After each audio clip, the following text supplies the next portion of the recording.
La plus grande découverte accidentelle que j'ai faite de ma vie était un billet de 10 € retrouvé dans ma vieille veste d'hiver. Certaines personnes ont plus de chance, cependant. Elles découvrent des villes souterraines datant de plusieurs siècles, ou font des inventions qui les transforment en millionnaires. Le velcro est né d'une simple balade en forêt. Les cornflakes de Kellogg's ont été inspirés par une dent cassée, et la pâte Play-Doh a sauvé un empire commercial de la faillite par pur hasard. En 1998, l'ingénieur électricien John Williams a fait une étrange découverte qui ressemblait à une prise électrique émergeant du sol. En creusant autour, il a remarqué qu'elle était encastrée dans un petit rocher.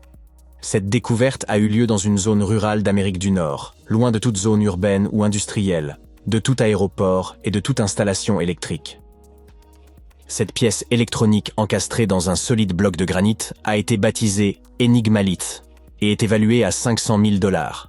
Certains scientifiques sont sceptiques quant à son authenticité, la considérant plus comme un canular qu'un artefact laissé par des visiteurs extraterrestres, comme le soutient Williams. Toutefois, le découvreur de cette roche est déterminé à prouver qu'il s'agit bien d'un vestige technologique, peut-être même d'une vraie prise. Si ce n'est pas un canular, cette petite découverte pourrait constituer une preuve que les humains, ou une autre civilisation du passé, étaient bien plus avancés que nous ne l'avions imaginé. Ils auraient ainsi pu trouver un moyen d'acheminer l'électricité bien avant les humains du 19e siècle. Williams a invité les scientifiques à examiner sa découverte sans endommager la roche pour déterminer sa véritable nature, mais personne ne s'est porté volontaire. Williams a consulté un ingénieur et un géologue, qui ont tous deux confirmé qu'il n'y avait aucune trace de colle sur le composant électronique. Il n'a pas non plus été soudé, ce qui indique qu'il est aussi vieux que la roche elle-même, datée d'environ 100 000 ans selon une analyse géologique. Le docteur John Kellogg avait une philosophie axée sur un mode de vie biologique, comprenant de l'exercice régulier, des massages, beaucoup d'eau, l'abandon des mauvaises habitudes, peu de caféine et pas du tout de viande. À la fin du 19e siècle, il a pris la direction d'un institut de santé dans le Michigan. Il a un jour concocté un mélange de farine, d'avoine et de semoule de maïs. Convaincu que la cuisson des grains entiers à haute température les rendrait plus digestes et plus sains, il a cuit le mélange 2 fois. Initialement, il en avait fait des biscuits, mais un patient s'est cassé les dents dessus. Ensuite, il a décidé de les briser en petits morceaux. Il est difficile de déterminer exactement comment les cornflakes de Kellogg's sont nés, car il existe de nombreuses versions de l'histoire. La femme de Kellogg, Ella, ainsi que son frère Will, prétendent tous deux avoir joué un rôle dans la création des fameux flocons, tout comme plusieurs autres membres de la famille et du personnel de l'établissement. La légende de la compagnie voudrait qu'un jour de 1898, de la pâte de céréales à base de blé ait été laissée de côté trop longtemps, fermentant au cours du processus. Lorsqu'elle a été finement étalée, la pâte légèrement moisie s'est transformée en ces parfaits, grands et fins flocons qui sont devenus croustillants et délicieux au four. Au fil des années, Will Kellogg a continué à modifier la recette et a réalisé que le maïs, et non le blé, produisait des flocons encore plus croustillants et savoureux. Sa marque, Kellogg's Corn Flakes, est devenue une entreprise à plusieurs milliards de $. Un jour, l'ingénieur suisse Georges de Mestral est allé se promener avec son chien et est revenu avec un concept qui s'avérerait plus tard révolutionnaire. En rentrant de forêt, de Mestral a remarqué que son pantalon et la fourrure de son chien étaient couverts des petites pointes de xanthium. Il a examiné les barbes sous un microscope et a remarqué qu'elles s'apparentaient à de minuscules crochets qui se fixaient aux boucles des vêtements et de la fourrure.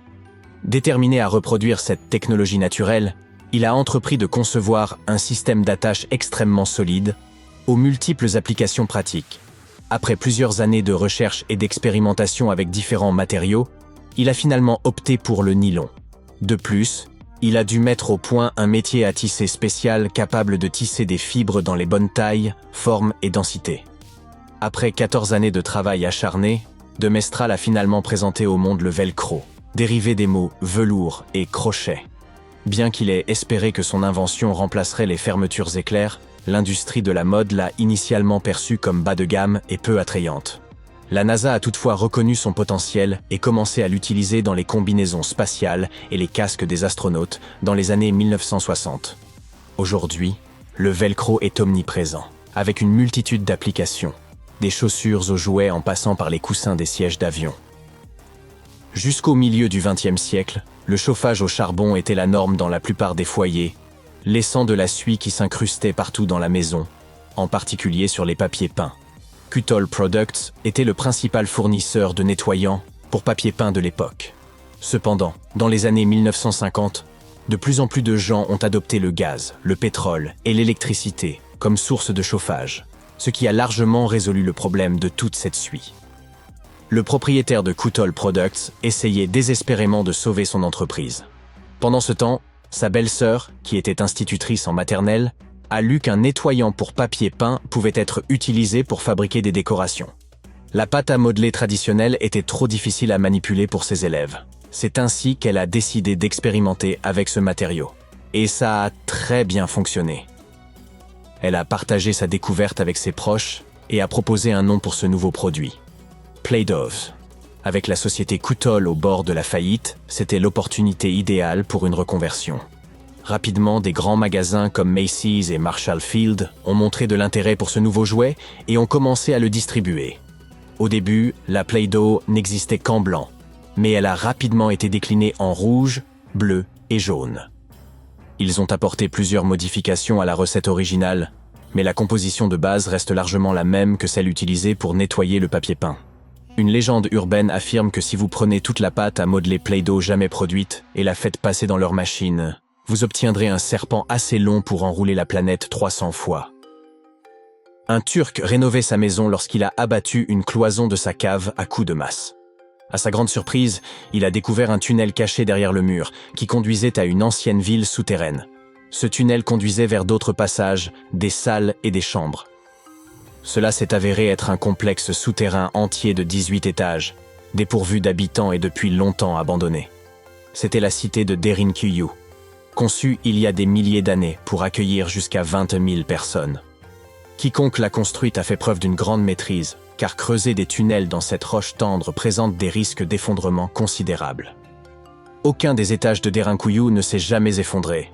La ville était équipée d'un système de ventilation sophistiqué, comprenant plus de 15 000 puits d'aération. Les niveaux supérieurs bénéficièrent de la meilleure ventilation et étaient réservés aux chambres et aux espaces de vie. Les niveaux inférieurs servaient principalement au stockage, mais comportaient également des oubliettes. Entre les deux se trouvaient des espaces dédiés au bétail, une école, un couvent et de petites églises.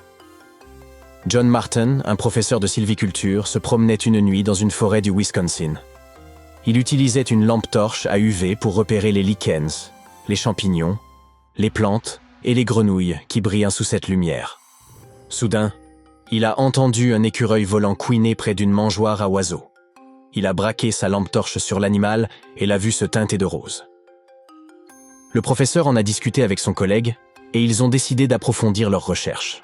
Ils ont examiné les peaux d'écureuils volants conservés dans des musées pour déterminer si cette lueur rose était un phénomène courant.